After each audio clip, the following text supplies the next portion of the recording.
Welcome to the State of the Mist podcast. I'm Priff, And I'm Salamander. and we're here to talk about all things World vs. World and some new updates that we actually got this week. Yeah, lots of spicy stuff. I'm just gonna go out and say that I think the community is really happy with some of the things that ANET pushed out this week, and yeah, it's nice to see. Definitely, yeah. Everything's really positive. Like it was meant as a quality of life update to make our quality of life better in World vs. World. So Oh yeah, not really anything bad to say about it. Honestly, all of the changes seem like they really hit some pain points and made rewards better, made action better. So yeah, we can just go right into them. yeah. So first off, the biggest thing probably weeklies. I know a lot of people have been asking for this. I think there used to be like monthly achievements back in the day for PvE, was it? But now we have weeklies for World versus World, and the rewards are pretty awesome. You get a little bit of gold plus what is it, skirmish claim tickets, which are really tough to collect if you're grinding out legendaries in World versus World. Yeah, that's going to be, and those are really good for people new to World versus World because grinding out those tickets can be a big thing. Go towards legendaries and whatnot. Oh yeah. So yeah, completing the weekly achievements will get you an extra 8 gold a week, as well as up to 35 tickets. So that's pretty significant. Oh yeah, that's like a 10% increase in tickets, which is significant. And the stuff that's required for the weeklies is really applicable to what you would be doing anyway in World versus World, and it kind of guides the action. So it's really a good way to get people in the same place doing the same thing. Yeah, a good portion of it you can do with like by yourself or with a few people, like up to capturing towers and stuff. But it gets a little more difficult when it comes to capturing keeps. But I think you only need 6 out of the 8, or is it 8 out of the 10 achievements or something like that? So you don't have to complete every single achievement, which is nice. Right, right. And there's different categories. So depending on your interests, you could go towards one angle or another. But Yeah. there's some for capturing SM, or some for capturing a keep, capturing camps, towers, ruins, which you can totally do by yourself, and kills. You have to kill, I think, 50 people this week. So, and they rotate. I'm sure it'll be different weeks, and I think they'll involve defense events too. But Dump yeah, 500 really positive. supply, something like Yeah, that, maybe. really positive. Yeah, I like that there's solo stuff like capturing the ruins, but then also the more group stuff like the keep and SM that you can't do by yourself. So it is kind of directing people towards some group content to get them into squads and working with the team. Yeah. Or even like starting their own Havoc groups themselves. Most players have commander tags just to use or just to have, which is surprising. Man, I don't understand it, but there's so many players that have like a completionist mindset, and it's crazy to me. But there's a certain subset of players that feel the need to get every single achievement that comes out in the game and like do everything. Yeah, one of our guildies is exactly like that. My good friend Carrie, like, during the pandemic, we spent hours just redoing story and completing like these achievements, and I was like, oh damn, I didn't even know these achievements existed, which is cool because I got like some really cool skins along the way. But yeah. There's so many and hidden ones, and yeah, Yeah. it's something I've barely touched. I mean, I just get the ones I automatically do while I'm playing, but I should look at some of the skins and stuff and try to do that a bit. There are some crazy good skins hidden through achievements. But yeah, I should put a My list fashion together. game. My fashion game is weak. I've got typical commander fashion looking like a potato. It's okay. You just have to put the code in tonic on. That's what I've been doing lately. That works. Yeah. So, let's see. Other than the weekly quests, or well, achievements, I guess they are. Yeah. Achievements. There's some kind of background updates in terms of how the game works and the actual objectives and stuff like that. Those I've played, and they aren't really visible, and you don't really notice them if you're just playing. But if you played before and you're more technical to look at stuff and see how long things take, that's where the difference is. Like there were some fixes for the Rams and Ballista to make those stronger and not as CC'd. And the change in supply, I think that's going to be the most impactful on terms of big fights and matchups and stuff. Because one of the problems for me, at least in terms of the flow of the game, was the ability for people to kind of tier up, as one of the castles or keeps to its highest tier 3 level, build a crap ton of arrow carts and stuff, and then, 3 people can hold that indefinitely unless you can pull together, 50 people for an extended amount of time. Yeah, which is insane. And a lot of that was due to how much supply those things were holding, over 1,000 supplies sitting in there for those people to use. So even if you break stuff, they'll just repair it right back up.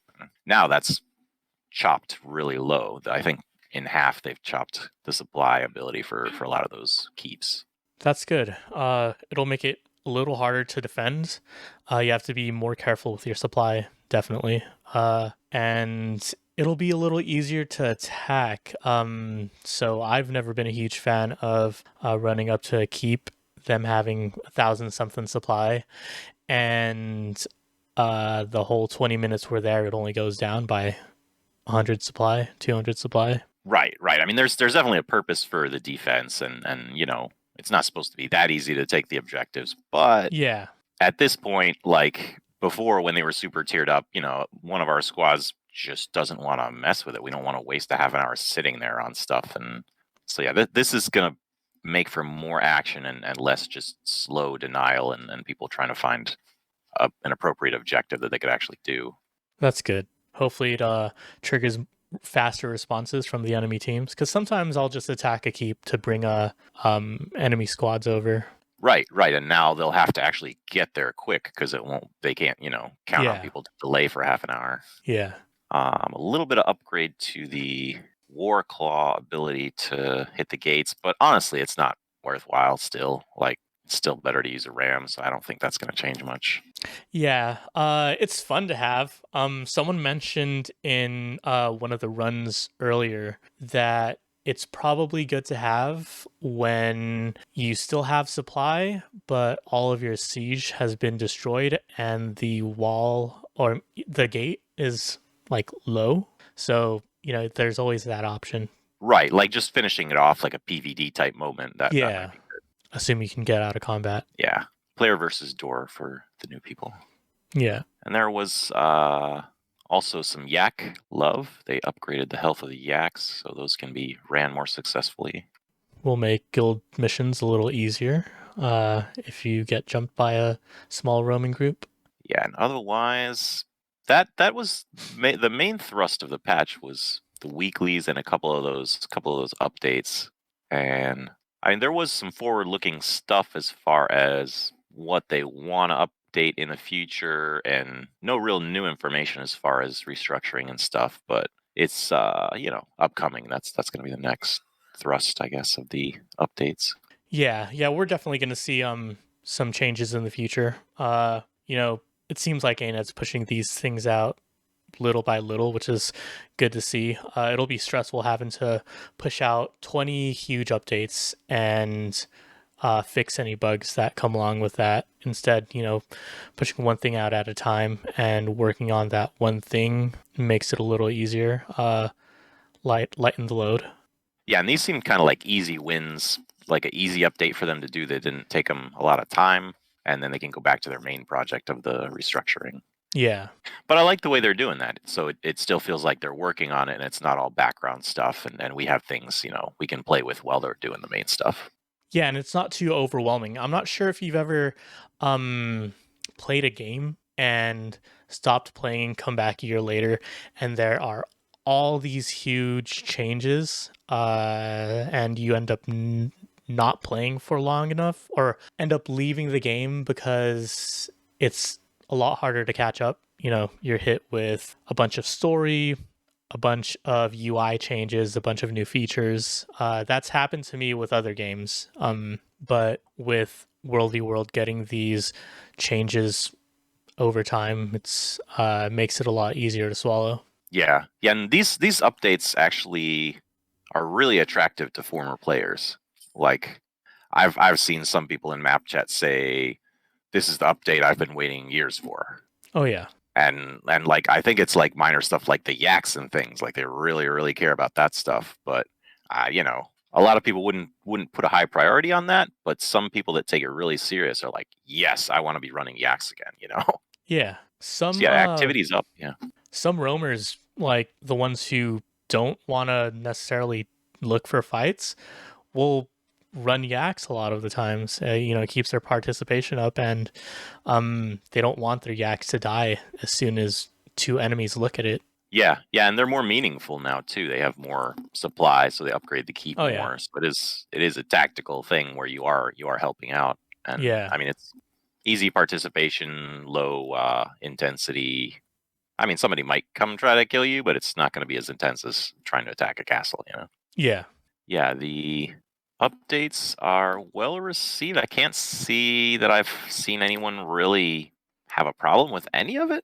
Honestly, in game at least, I haven't been in the Reddit and the forums much for that salt, but Yeah. If anyone listening is upset about getting weekly achievements, go ahead and let us know why in the comments below. We'd love to hear. if you really hate more gold, please let us know why. Yeah, I mean, I guess that's the thing. Like, why? How could anyone be mad at more rewards? It's really like Yeah, I don't think anyone should be upset at that. Let's hope we don't get any angry comments about us, promoting weekly achievements. That would be funny. there's always the insane people that are like, "Oh, this devalues all of my work that I put in before. I should have been getting this gold forever. I'm owed a refund or something." Like, Is there retro pay with the weekly achievements? yeah, this is unfair. Titled players are the funniest ones. Oh yeah. Speaking of titles, Oh Guild Wars yes. actually got some really good recognition. And it's awesome. What is it? Game of the year by several different, I think, magazines or websites. I know one of them was mmorpg.com. I think the other one was, I think I have it up, PC Gamer. Yeah, these are pretty big names and for video games. And yeah, Yeah, I saw. congratulations, ain't it? Yeah, really good job. I think Massively Overpowered was another one.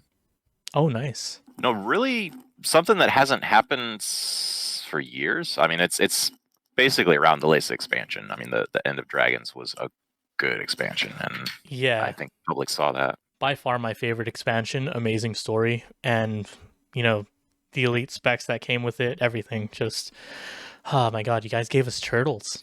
Yeah, yeah. I played through the whole thing, even not doing much PV. I did play through the story and the maps and stuff, and I think it is the best. I did enjoy it a lot. Yeah, So yeah, congrats to ArenaNet as well as their owners NC Soft, because I mean these the kind of things are what you want to see, and this is encouraging for people that worry about the long-term health of the game. Because if we're getting Game of the Year, no, it's not a dead game. No, they're not going to shut it down. yeah. You still see those posts on Reddit like, "Want to come back to the game? Is it dead?" And it's like, obviously not. Have you logged in? Right. Yeah, the way the population shuffles around the game can kind of give people a wrong impression sometimes. Going to the Yeah, wrong map where there's not a lot of people, but yeah. All the aura they're out maps. there. One thing with those awards I did see that was kind of, well, I'll just say cringe. They gave Mechanist the Class of the Year award. No I way. was Oh like, my god. it's like, man, we've got enough people playing that damn class. PVE class of the year, I hope. Right. You know what? Let's just do it here. What is the World v World class of 2022? Huh. The World Wars World Class of 2022. I I think it would be Vindicator. Vindicator is extremely versatile.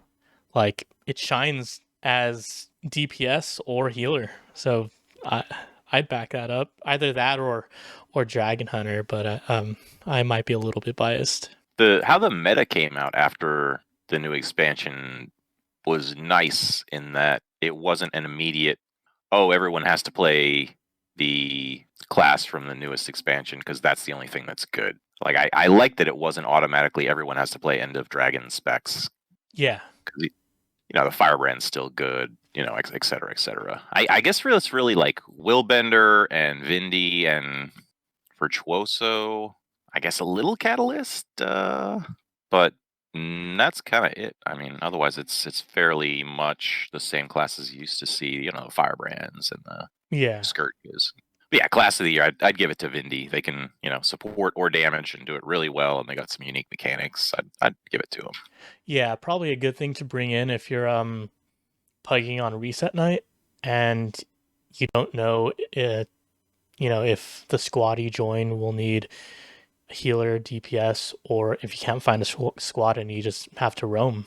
Yeah, it's very useful. I mean, I definitely check out some proper builds and get some gear before you jump in. But, Yeah, definitely. so we'll make a nice trophy for Vindicator and put that up. Yep, you guys heard it here first. Vindicator, World versus World class of the year. I should probably say Yeah, that with more excitement, but yes, class of the year.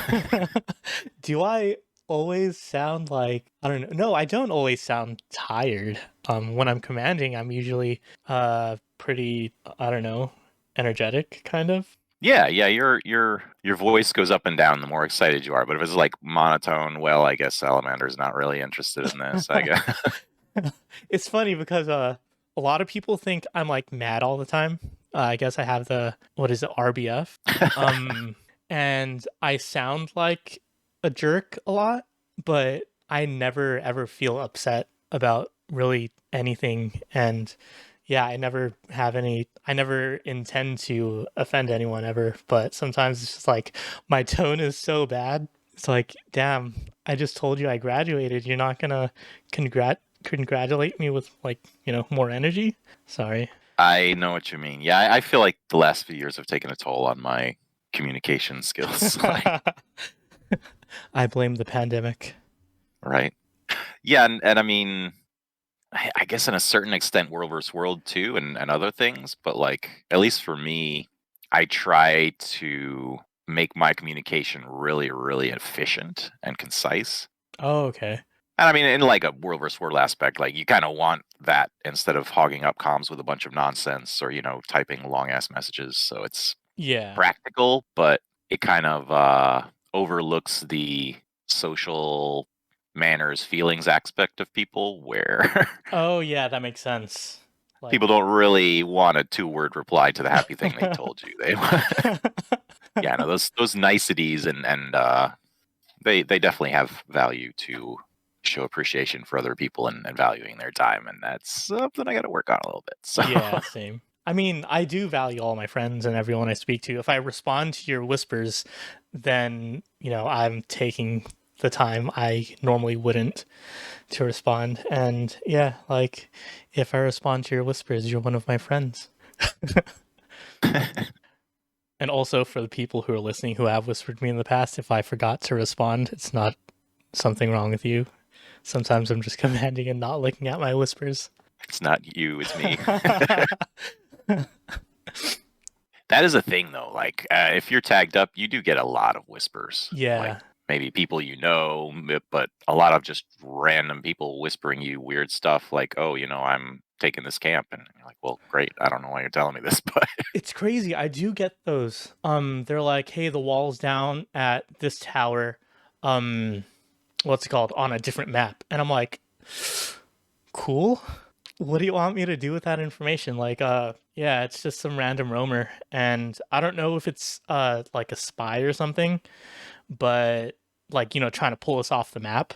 But yeah, I'm like, I'm not gonna go to another map unless it's like a T3 tower that we're trying to defend. But it's usually like someone telling me that, they broke down the wall and yeah. yeah.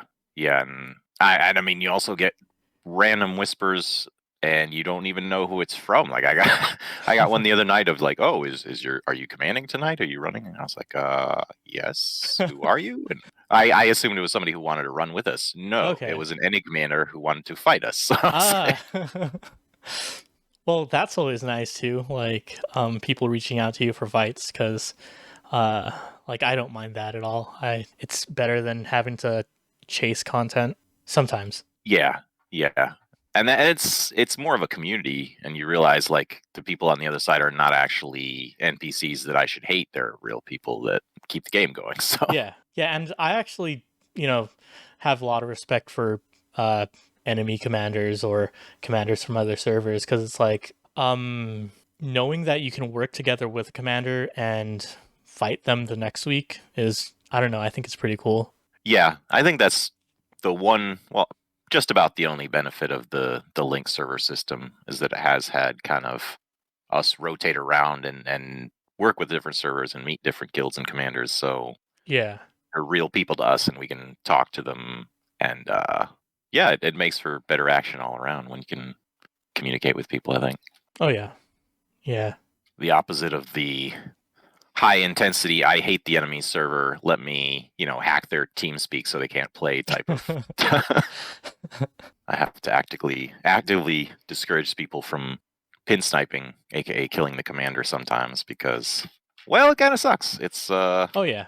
you'll hear the argument from some people, it's the most efficient way to stop the enemy group, blah blah blah. And, well, I mean, are you gonna stop what they're doing right now? Yeah, maybe. But the whole group's just gonna leave, go back and get their commander and come back again. Like you just delayed the Yeah. fun for 5 minutes and that's about it. Like I realize sometimes, so when I'm tagging, I'll select the enemy commander and so that, they're highlighted and I could see where they're moving easier, even though there's a marker above their head. But then I'm like throwing all my skills directly on them and I'm like, maybe I should tab because like I realize after a second, like I don't want to be the one who's dropping all this damage. And then I'm like, I'm on a mesmer with full minstrels. I'm not doing anything at all. But yeah, I wouldn't tell my group to pin snipe unless it was like I don't know, one of those trolls who pull the commanders off the bridges and stuff. Then I wouldn't mind. But that's not a you know enemy commander. That's usually a roamer. right, right. Most commanders have the mutual respect to not try to assassinate each other because they know that how that feels. Yeah, Because I mean, there's really only a couple of possible scenarios. Either they die and the group goes back and they come back, or they die and the whole group just goes to another map. And now you could be happy that you defended something, but now you have nothing to do. yeah. And now a message from our sponsor. We Oh, have a new sponsor.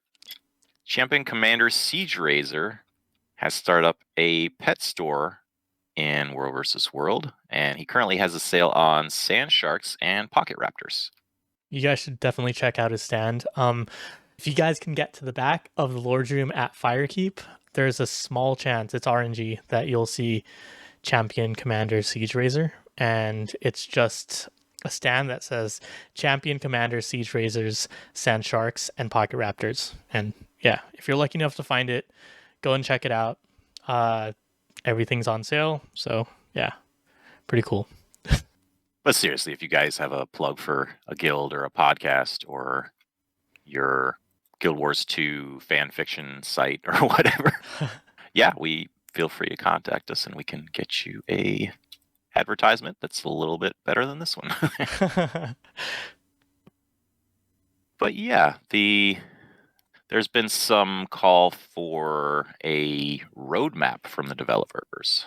Oh yeah, which I'm pretty sure we're gonna see sometime soon.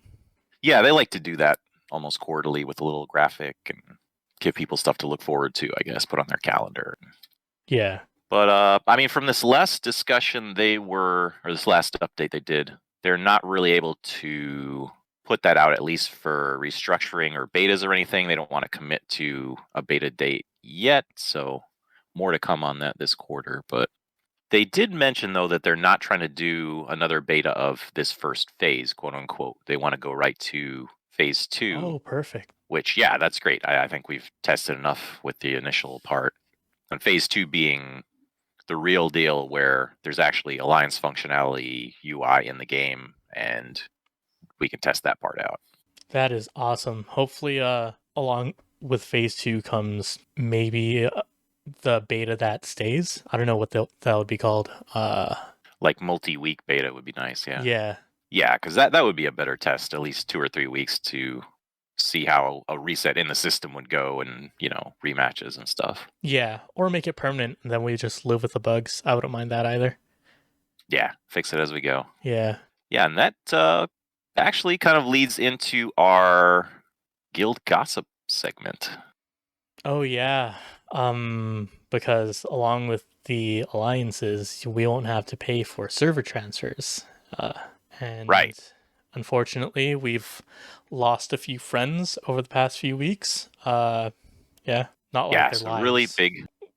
They're gone forever. No, a really big state of flux in the World of Swords servers on NA, at least North America. I assume Europeans had the same thing going on, but they did some pretty major adjustments to the prices to transfer server, or to like the population level that's assigned to each server. Which, if you haven't looked at it, it's cheaper to go to an empty server. It's more expensive to go to a full server to incentivize people to even out the matches, which has not really worked. But yeah, the dreaded Maguma is totally full, so they have no hope of growing. Black 8 being very high, and then the next level down being high, 1,000 gems, and the lowest level being medium, only 500 gems. So last week and the week before, I don't know the actual date they made the major adjustments, but they basically just made a ton of servers medium, so you could transfer them for 500 gold, which is really really cheap. I mean, I don't, it's less That's than super 200 cheap. gold, Yeah. and I mean the price escalates quickly. Going to high is 1,000 to very high is 1,800. So if you have any inkling of wanting to change to a different server or move your guild or anything, 500 is a bargain. And that's exactly what happened. A lot of guilds saw their chance and they jumped on it when that price dropped. And it is sad to see like a lot of friends leave the server, but it does make sense that they'd want to be with their alliances and stuff. Yeah, and that's a lot of what we're seeing just from talking to some of the guilds that moved. Is they already have a community, an alliance community they're in, and they've been playing in that in the betas. And this price change gives them a chance to actually transfer and go play with them full time to make sure the alliances work and they get along and stuff. Yeah. So yeah, that's been seen on at least two servers that I know of, ours being one. And yeah, a lot of shifting there with the population. You don't always know who's moving where and what's going on, so it's a bit of a flux time right now. Not the guild, but the the terminology. Yeah. That is positive and negative. You'll have people that have been playing together for years now separated like a divorce. Yeah, I've Now, logged on to see mail from a few people asking when New is going over to follow one of the other big guilds that went, and I was like, we're not part of that alliance. The whole reason your guild moved over was because of that. They're like, okay. yep, they left and they didn't invite us, so no, it's fine. But it does kind of leave a hole in the server, and normal groups and commanders you would run with, poof, gone. And so now it's either time to rebuild the server and get new commanders in those slots and just cross our fingers that other guilds come in, or give up and leave and then find a server that's more active. Yeah. Like I'm actually planning on tagging a little more. So, for those who aren't on Darkhaven, I tagged once a week. I'm planning on doing 2 or 3 times a week now. So yeah, like putting in some effort to give people on the server a tag to follow. Yeah, I mean that is the nice side. Well, the positive of the server being more cleared out, because it does give people more opportunity to tag up. Yeah. I mean, there's nothing that says you can't have 2 or 3 tags running at once, but certain times a day, I mean, if there's not a ton of population or things to do, and literally everyone on the server knows a commander and they've been running with them for years, well, guess who they're going to run with? Yeah.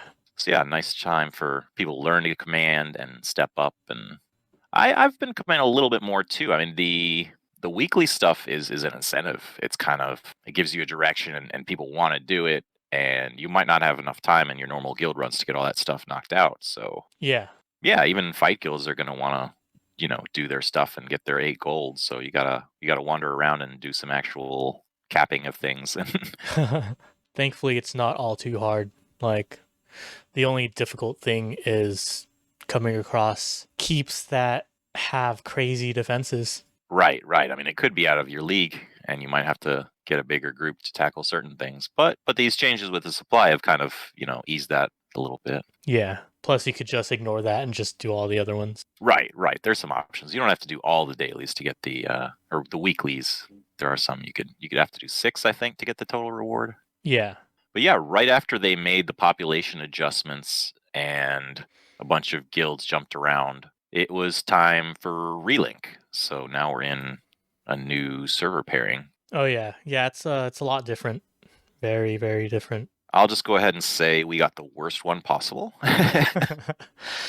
Our link up with Dragonbrand is, by all accounts of points and kill death ratio and population, It is a little rough. yeah, we're having lost a couple guilds from the transfers and now being linked to a server that has been consistently in last place for months. It's gonna be an uphill battle.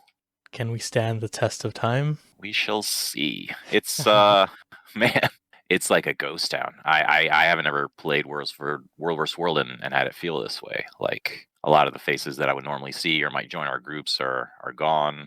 There's not really guilds on our team to work with, and if they are out there, they're running invisible, doing their own thing, or they have a super closed off voice comms that you can't really get into, and they don't really want anybody that isn't in their guild. So it's a pretty unique kind of situation. Like, everybody's not working together; they're all doing their own thing. And I preferred our last link more. I preferred basically any link we've ever had more.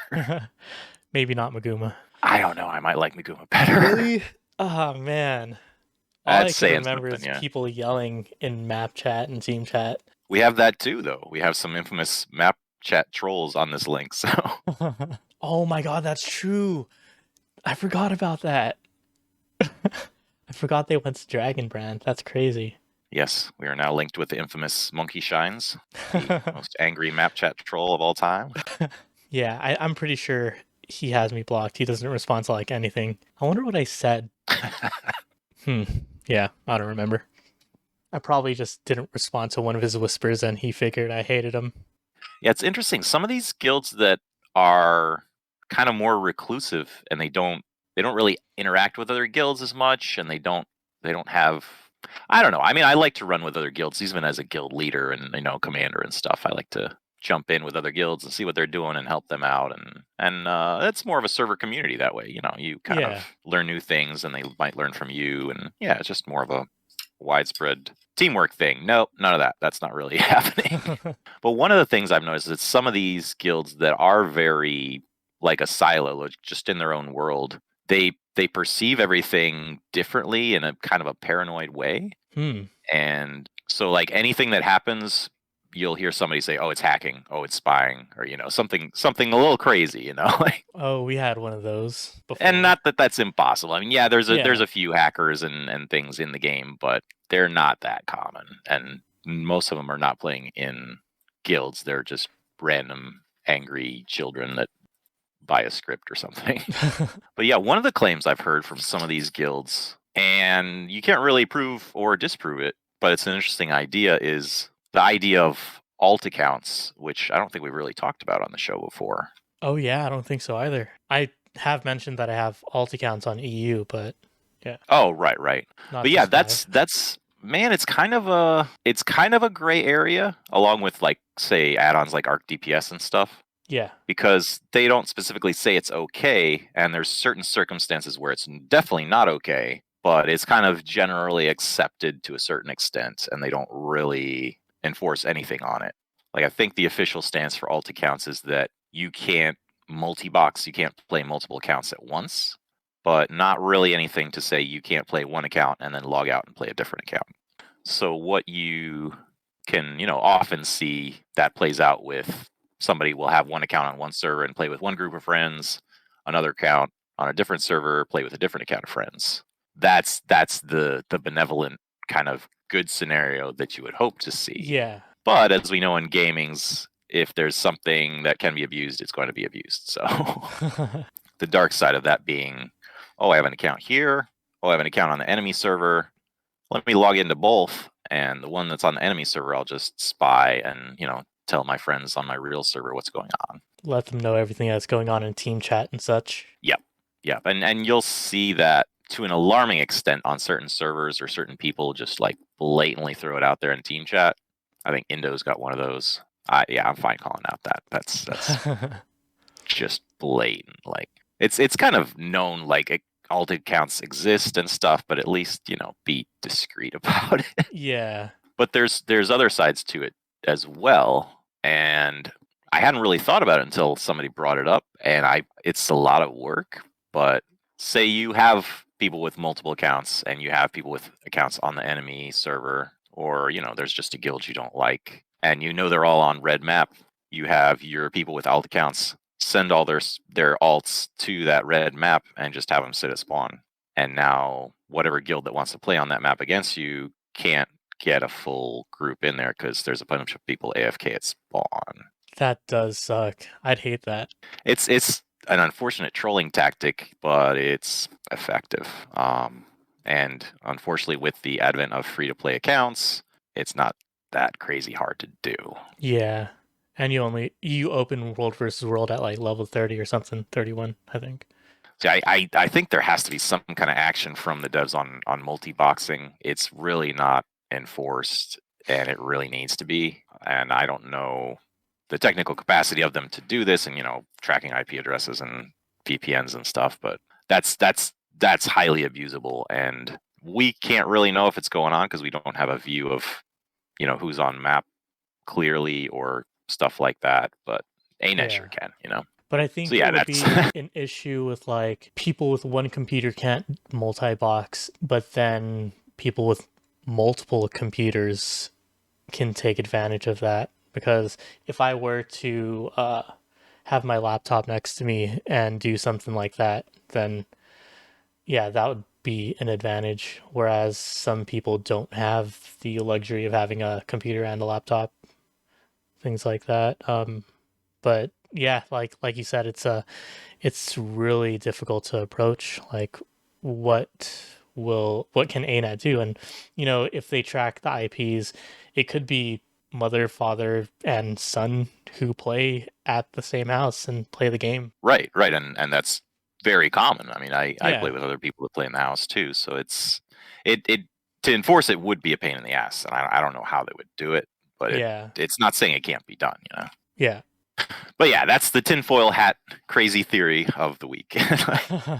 I would push for. I mean, you can't 100% stop abuse of certain types, but my thought would be more limitation on free to play accounts to not make it so easy on people.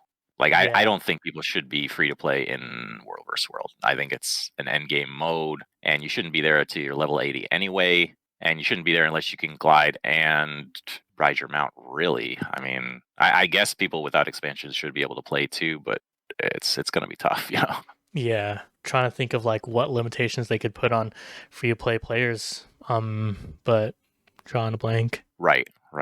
Yeah, because I do let free to play players in the squad and stuff.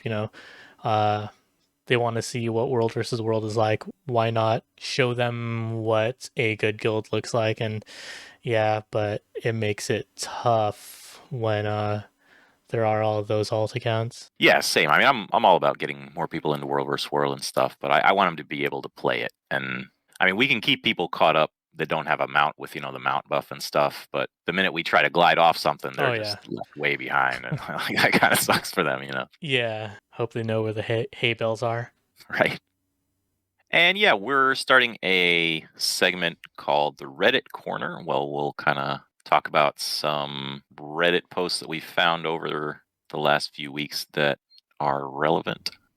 And there's one that seems like a reoccurring thing. Like I keep seeing it over and over and over, where some salty person posts a screenshot of Maguma owning all of EB, and they're like, "Ain't it? When are you gonna fix this?"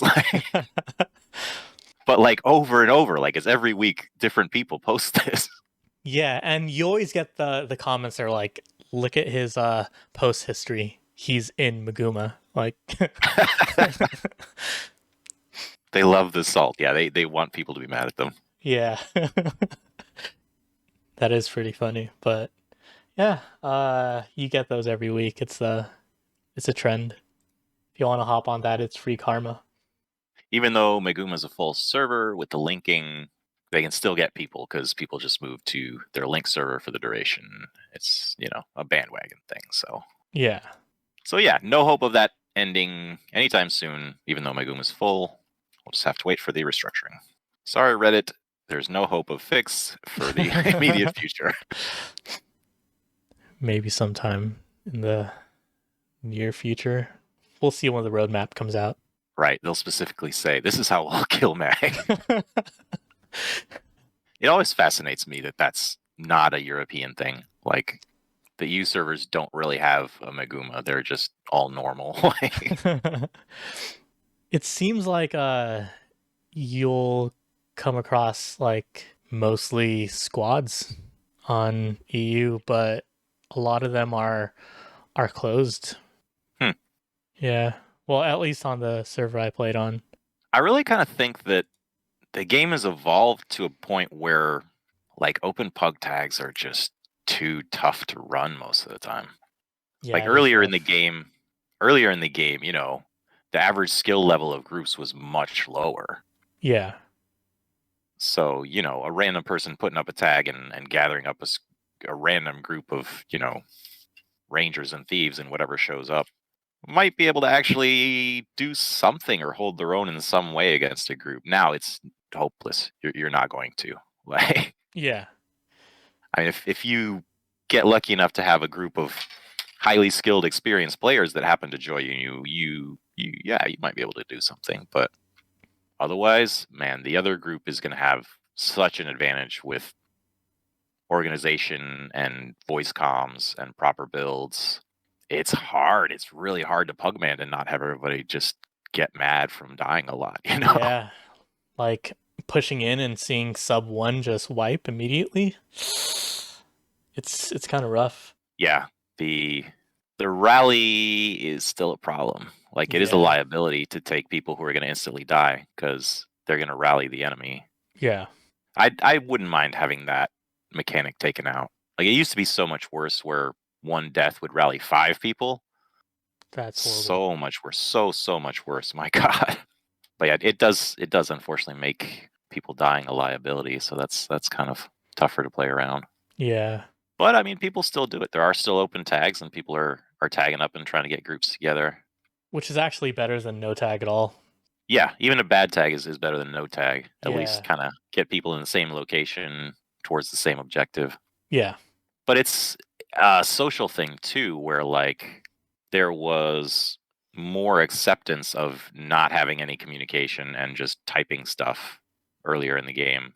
But now it's really, 80-90% of the tags you're going to see are probably using comms, unless it's just like 5 people capturing camps somewhere. Yeah. And that's where the player base has to be more adaptable than they are in PvE. Because PvE, you're not joining Discord for anything. Like, you're just not. You might have a guild doing raids or something, but that's not an average experience in an open map, Yeah. Yeah, a lot of players don't even touch raids or fractals. A lot of players are very casual, just want to play open world stuff. Yeah, I mean, I was that guy, 8 years ago coming into World vs. World trying to pugman without comms and running my head into things and wiping and wondering why. And but I mean, now it's many years later, and I think it's more common and expected in most games for people to have some kind of a voice communication thing that might even be installed in the game itself. Yeah. That's not a bad thing. It's better gameplay, better reaction time, more fun, more social stuff. Would be cool to have in Guild Wars 3. Integrated voice comms. I don't know. Would it get It a could little be. too toxic? I think it would be hard not to. Yeah. Yeah. Especially PvP. Oh my lord. Oh yeah. Yeah. It'd turn into Call of Duty where you have 5-year-old kids yelling at you and cursing you out and stuff. Yeah. Oh my gosh. We do have more content coming up. There is a balance patch live stream tomorrow. Oh So yes. Yeah. Mark that on your calendars. Well, this will probably be published tomorrow, so it would have been. I'm gonna try to get this out around the same time as the balance patch, or maybe right after. yeah, we had enough stuff to talk about. We wanted to get this episode about Just War vs. World out, and then we'll talk about the balance stuff next week after that's came out. We've had a chance to see reactions and stuff. Yeah. Well, that about wraps up what we have for this episode of the State of the Mist podcast. Yeah. Thanks everyone for tuning in. Be sure to like and subscribe. Follow us on Spotify and everything if you like our content. We will catch you on the next one. And tell your friends if you guys have any ideas for maybe a cool guest we could have on the podcast. That would be something you could drop in the comments, or just have that person contact us directly. But yeah, we're interested in getting some guests on here to kind of switch up the conversation a bit. Yeah, it would be cool to have some people on. Well, until next time, this is Griff. And this is Salamander. We'll catch you next time. See ya. See ya.